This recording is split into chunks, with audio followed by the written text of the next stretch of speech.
Welcome to Toffee Blue View, your source for all things Everton. Still Gerry, David and Max are here. Yeah, guys, it is 2018.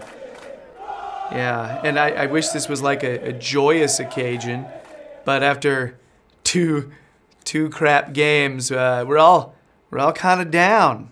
You know, we're trying to motivate, get pumped, but I don't know if you're gonna hear a lot of that this go round. But we'll do our best to stay positive. And for some of you, that's gonna be really annoying.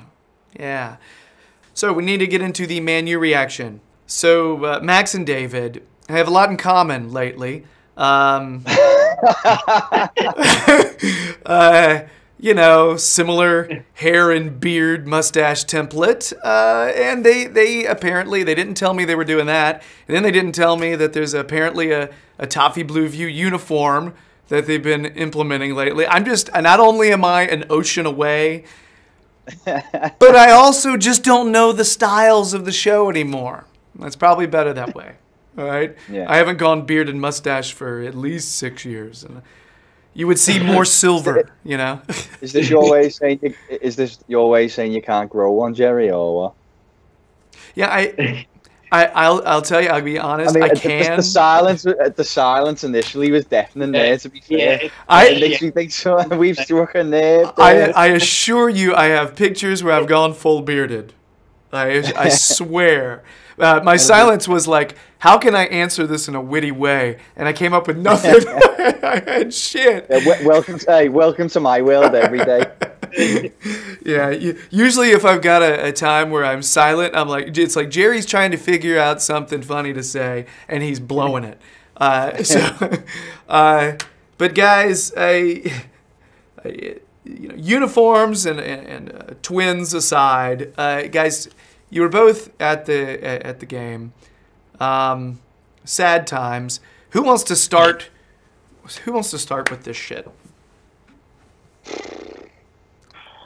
God. Go on, I will.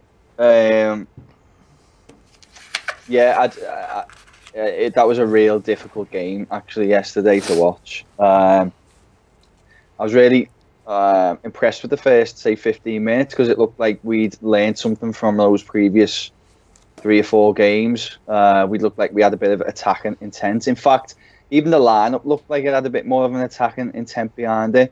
So we started well. I thought Davis was playing well, which we've said on here before. When he's in an attacking team, he does seem to do a lot more than when he's set up defensively. And we were creating chances. United was still in the game as well, of course. Probably still the better team, but you know, I thought we're going to have a go today, thankfully, and he set them up right. And then it was as the first half petered out a little bit, you could see the tide was changing, and then that second half was just shocking. I thought it's like we come out a different side. We just sat back. I felt like it was only a matter of time before they scored, and just before that goal, Rooney had a decent chance, and he's kind of not pulled the trigger on a shot, and they went up the other end and scored. And then the substitution straight after, it was just unbelievable. McCarthy actually ended up playing quite well, but to bring Rooney off, just crazy for me. He's one of our rare goal threats in the team. And then the second was inevitable. Probably could have been a few more. Felt like United didn't really get out of third gear actually in that second half, and just a pitiful performance again. I don't want to hog all the moaning, so I'll let you all have your own little bit there. But yeah, I was really disappointed. Yeah, I could see the second half performance happening from the way we were almost set up in the first half. Because whenever Man United had the ball, which 9 times out of 10 would be in our half, the whole team, but Nias, would be behind the ball, and the nearest player to him would be Tom Davies, which is about 40 yards away. The defence tried to hold the line just in front of the box, and as David said, first half we held it quite well,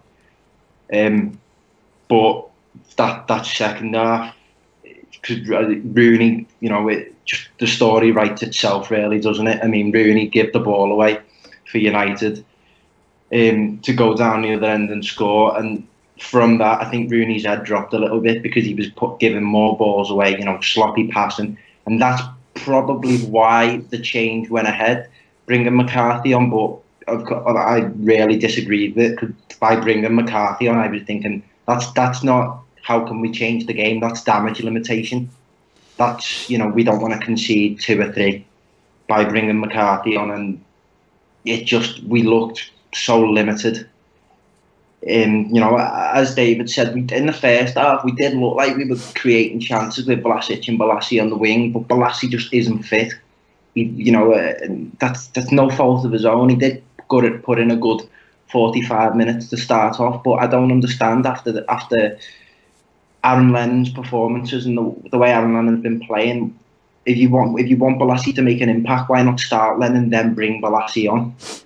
There's just so many holes that you can poke in Allardyce's decisions there, and they're starting to rear ahead more and more as the games are going through.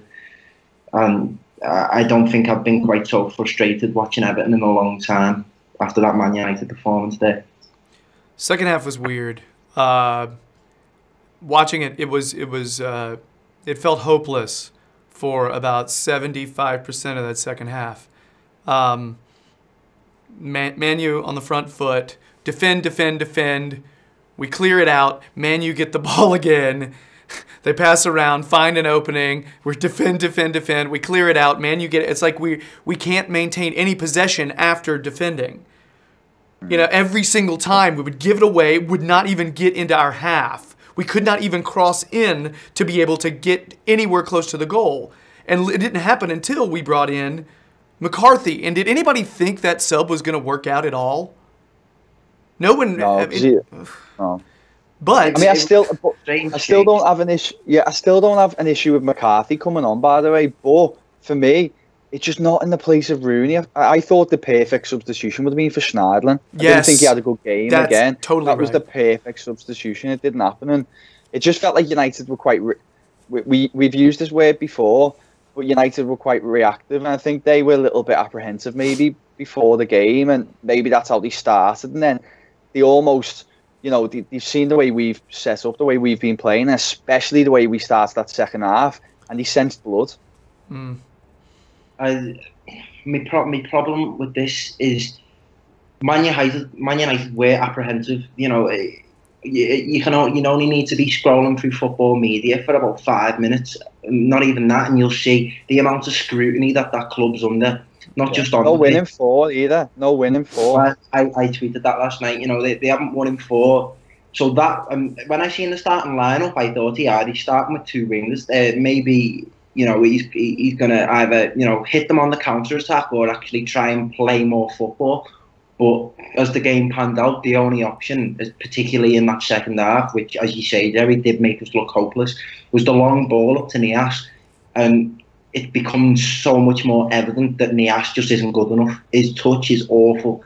He'll chase and chase, he's all that, but he just hasn't got a touch, and that is problematic, because when your only option is that long ball up top, if he can't control it, there's no point in even playing it. So, United just sort of smelled blood there, and because we were unproductive, as you say, Gerry, it kind of just seemed to be long ball that failed, and then they go on the attack. And the amount of pressure that the defence were under, they were going to crack. And that's one of the things Allardyce has talked about, how he's simplifying everything. He's simplified. So one of the things he wants his defenders to do is, if it seems like a tough play, if it seems like you're going to have to overwork to play football, just get rid of it. Just launch it out, just clear it out every time. The problem is, a lot of times our clearances were aimless. They would go out of bounds, or they would go straight to United, or they would go to a striker who's not known for his hold-up play. And it was really frustrating. And the only thing that really gave us a flurry, and there was a flurry, second half, where we were outplaying them. It was short-lived, very brief, but McCarthy comes in, and his energy and tough tackling, he looked good. McCarthy looked good. First time I've been able to say that in a really long time. And I agree with David said. You put McCarthy in for Schneiderlin. Schneiderlin pissed me off yesterday. There were times where you're like, oh wow, that's a nice tackle. And then there was one time, second half, was the second half, the ball, loose ball in the box. All right, Schneiderlin looks up and chooses not to sprint toward it. Chooses to stay where he is instead of actually sprinting toward it to beat their offense to the ball. All right, I watched him hesitate, like, I'm not going to do that. Oh, hell no. They're the small margins that matter in games when they're fine. But at this level anyway, you're playing in the elite here, so these are the small margins. Wanting the ball a little bit more than the opposition matters, and I don't think Schneiderlin's head's even here anymore, to be honest. I think but that's why I can't understand why he seems to still be playing so often. All right, I suppose Gay was injured, but I don't know. He seems to be one of these. That's me. Can I just flag that up? I think that's a strange managerial decision, because we talked about it on the last show. We didn't think Gay would be in the squad for Bournemouth, but he started, and going off against Chelsea, it was quite evident it was a hamstring injury, and I've had surgery on my hamstring. Anyone who's had a bloody hamstring injury knows you're not going to be playing within a few days after that. So the decision to play him against Bournemouth, I know he scored, but to be out for a game as crucial and as big as United, I think, again, that's another poor decision from Sam. Do you think that, and this is serious because he's tipped this kind of thinking before, but you remember when we were talking, we were doing, was it our Chelsea reaction, where we were talking about an interview that Sam had done earlier in the week, who he was more invested in, what was this, the Swansea game? He was more focused on, what was it that was right before that? It was the game right before Chelsea, okay? But he was mainly more focused on playing a lower... Swansea. It was Swansea? Yeah, he was more focused on getting the point for that one than he was about really caring what happened at Chelsea. He was like, you know what? If we get a point, whatever, Chelsea, we're not expected to. I'm wondering if he was thinking, let's try to get something at Bournemouth and just admit that we'll see what we can do against Man U, and then maybe be able to start our starters again this coming week in the derby. That's a loser's mentality. That's a loser's mentality. It's really strange. It's that one tactic fits all again as well, where it's just kind of this sit back and we get something, then great. But it's frustrating. I know, it just seems to be this one tactical approach, which is react to whatever happens.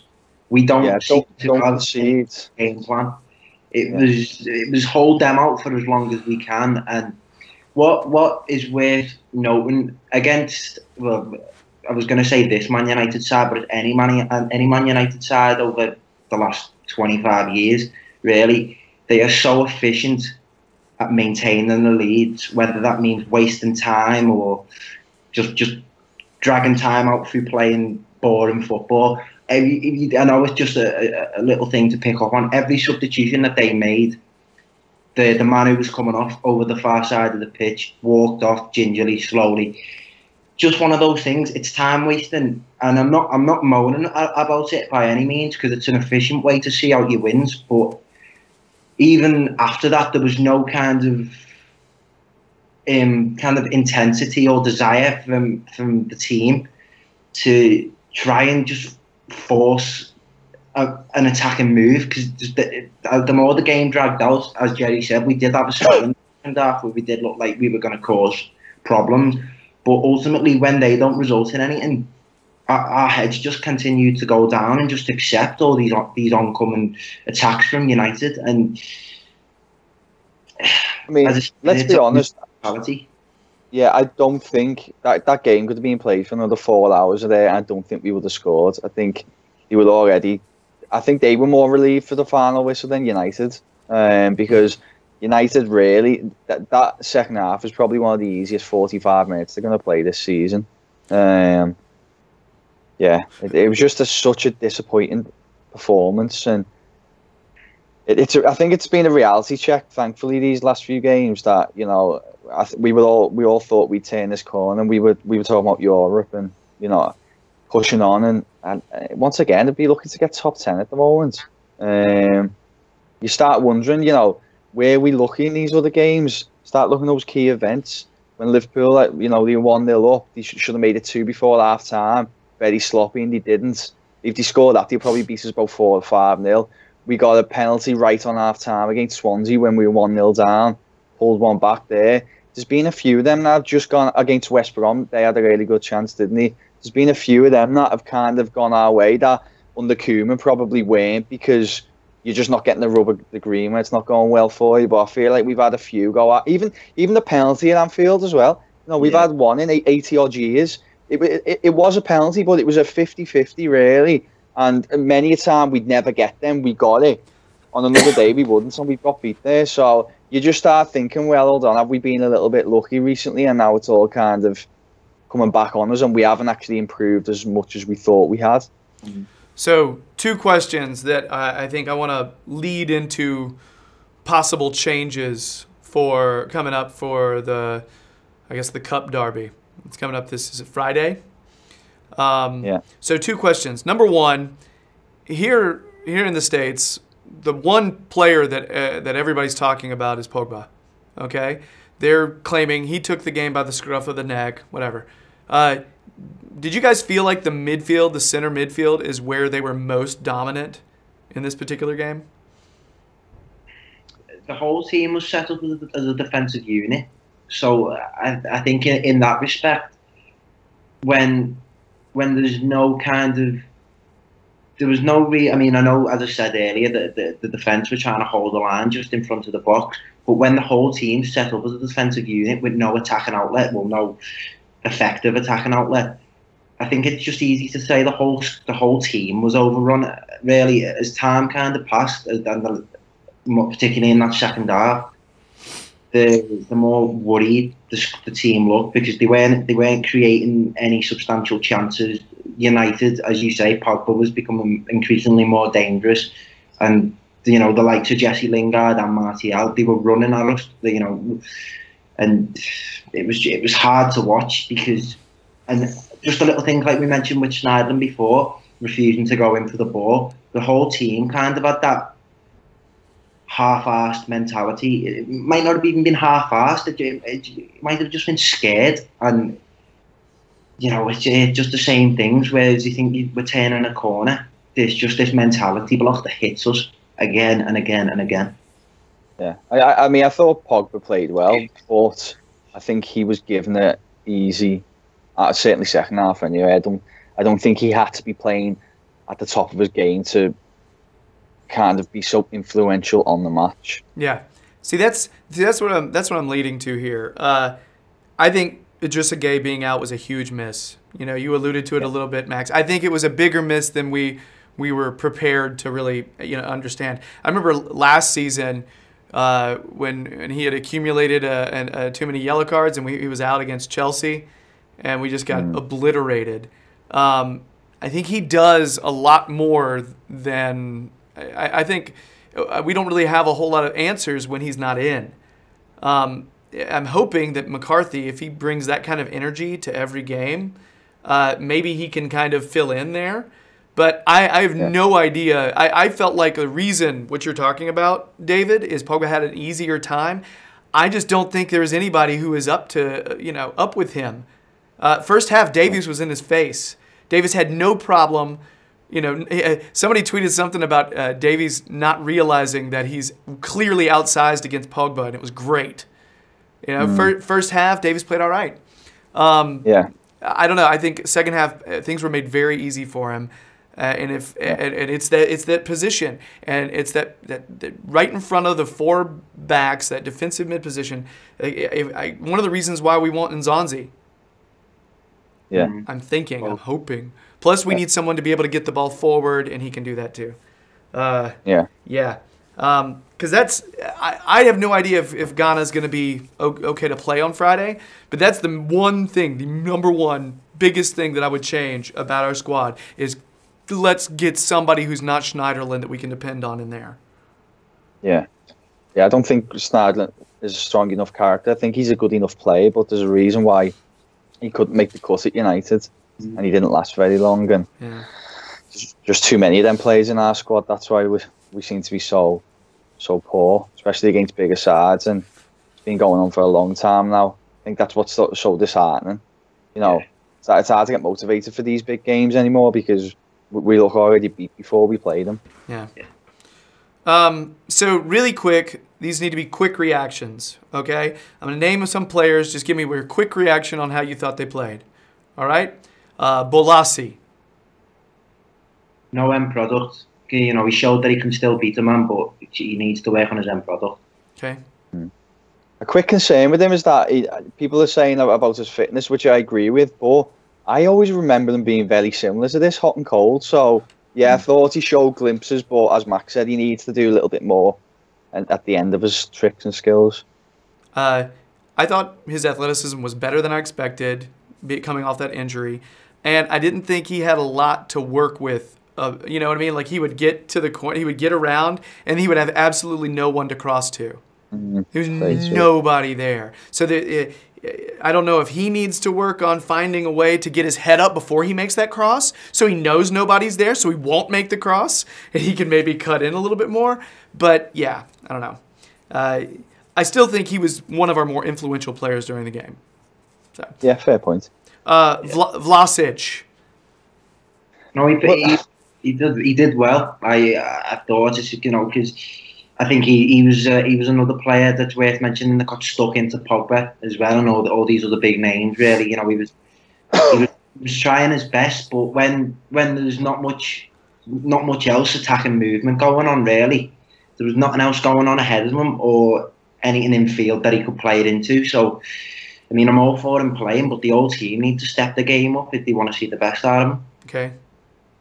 I think it totally depends where in the ground or what camera angle you're watching, because people said he had a great game and other people say, this is what I mean, he's got nothing going for him, he needs to be gone.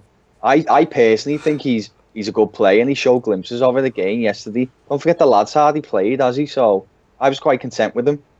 Thought holding onto the ball, he did a pretty solid job. However, I saw him again have that same issue of tracking his man back. All right, that happened it's happened before when he's played, and I still think he's struggling with certain defensive responsibilities.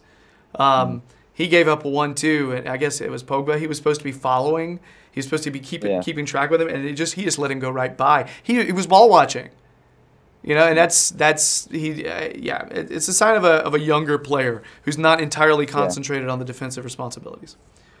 Or used to such a defensive setup. That's a good point. Think we all agree McCarthy played better than expected, right? Yeah. It was good to see him throw in a good few tackles and show that he was, you know, up for it and looking fit. Again, it's just concerns how long is he going to be fit for, because I've always been a big advocate of McCarthy, as I think, you know, he shares a lot of defensive responsibility in that he can still start attacks as well. But, you know, it's just his hamstring, because he seems to just have this awful problem with his hamstring. Yeah. It's just how long can he be fit for, and how can we include him in the team? Yeah. Nothing to add on that. Yeah, I thought he'd done well when he come on, and he did add a little bit of bite, to the side for a little while. I'm a little concerned about him staying on the field.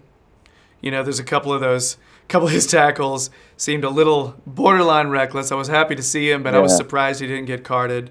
Yeah. And we've already talked about Nias. He's one of those guys who can create a chance out of literally nothing, but he's also, you're going to see him have one of the worst touches you've ever seen in a professional footballer. He makes bad decisions. He is the most unpredictable thing I've ever seen on a football pitch.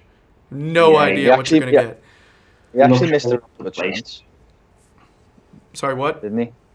I was just saying he actually missed a really good chance where he kind of shouldered it near post. But this is the thing that we've already said. He'll score your goals, won't he? But you need someone up there with him, because he's got no build-up or hold-up play, really. That's right. Yeah, as I was saying as well, the closest player to him after the game was Davies, who was standing bloody 40 yards away. I mean, it was every man behind the ball whenever United had it, except from Nias. And I mean, as you said, Gerry, his decision-making was pretty awful against United there. There was moments when he was closing United's even like David De Gea, when David De Gea had the ball and he was just passing it around the defence, he wasn't cutting the lines of passing. It was just like running straight at the man. It was just poor decision making. Right. You know, Schneiderlin didn't play well. We all acknowledge that. Maybe there's a mental issue here. Maybe it's an attitude. Maybe it's a character issue. Rooney got some opportunities, gives us some key passes, but really gave the ball away very often.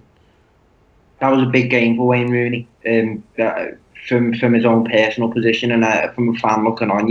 I wanted him to do well. I was like, you know, you're a big game player, and especially playing back against these, you know, you were basically anonymous against them away. So, you know, try and make this one of your big games, which we all know that you're capable of doing. But as I say, just for the story of the game, I could see it the moment he gave that ball away. It was really sloppy as well. I could just see him going down and scoring. I can understand why he came off, because he just became a liability. But yeah, it was poor from him. Yeah, I thought he was off the boil, but I still think the substitution was wrong. I think he's the type of guy who's been there and done it, and even on off days he can win your games. And I think he would have been our main goal threat, but yeah, it wasn't his best game, sadly. Yeah, I wouldn't have taken him out, but he was not performing very well. But for him, though, it takes just one moment for him to be in the right place, one moment for him to make one amazing pass. So I would keep him in as long as possible. Lastly, Holgate, playing out of position. I've heard he's another one of those. I've heard very diverse reports on whether or not he played well or what. I personally didn't think he was that bad, but I do think they targeted his side because he was out of position. I'll just echo what you said. I think he was all right, but not special. I think he was one of the players where in that first half performance, I probably thought he was one of our best players, because, you know, they were quite fluid in that, you know, as you say, he was getting targeted down that side, but he did track the runs of Lingard, of Martial really well. Even to the point where he was cutting out the passing lines and forcing United to take shots from long range, which is good because it indicates that you're frustrating them. But in that second half, they just, you know, as David said, it was a different team that came out, and, you know, they just outplayed us. Yeah. Strange lineup, strange personnel to start this game from Sam. It seemed to me like it was if you're going to rest the players, that seemed like the team you would play against Bournemouth, not Man U. Exactly what you were saying earlier, Max. It's strange decisions yesterday from the big man. Anything else, guys? Hopefully I can definitely say with certainty we will not see the exact same setup coming up this Friday. All right. Let's just move on from this game. It was depressing me, and I can't remember us being so subdued. Just a stinker. All right. So we're thinking it's going to go up from here. There's our moment of hope. We're going to end with some hope. We finish on a high. It will be better on Friday. Damn it. So that's it for our Man U reaction. We're hoping we haven't depressed you into oblivion. If you're digging the videos, please subscribe. We appreciate it. So close to 300 now. So close. Got like 7 more. Will you be number 300? Yes, you will. Leave a comment. That's just, let us know what you're thinking. How down are you about that damn United game? We didn't even do a Bournemouth reaction because it hurt. It hurt. Please check out David's stuff on the Sportsman and the Toffee Blues website. Check out Max's stuff on the Toffee Blues website. He's got a really good breakdown, like a report card on Sam Allardyce from this past year. Max did that. It's just got Max's fingerprints all over it. It reeks of him. It's good stuff. All right? So check that out, everybody. And don't read any of my writing. It sucks. All right, that's all I got. Much love. Guys, I'll see you in another video. All right? Yeah. Bye, everybody.